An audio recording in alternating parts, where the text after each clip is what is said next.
Au bout d'un moment, j'en ai marre. Ça serait Pedri, Gavi, Iniesta, Modric, Bellingham. Il s'appellerait Vitinho. Ça serait actuellement le meilleur joueur du monde, internationalement parlant. Je suis colère. Vitinha, mon meilleur joueur du monde.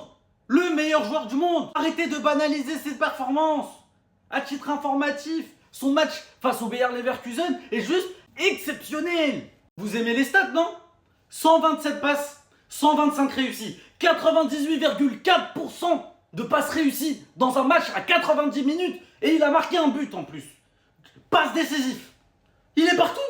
Il est partout. Un poison dans un terrain. C'est le meilleur joueur du monde.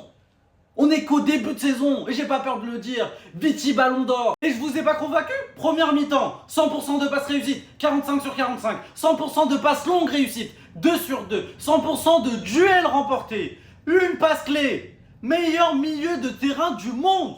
Au bout d'un moment, mettez la lumière. Quand Vara et Ferré, vous êtes en train de le feinter. Vous êtes en train de le feinter, j'ai pas peur de le dire. L'ayant rencontré, c'est le mec le plus humble, gentil, aimable, féroce sur le terrain.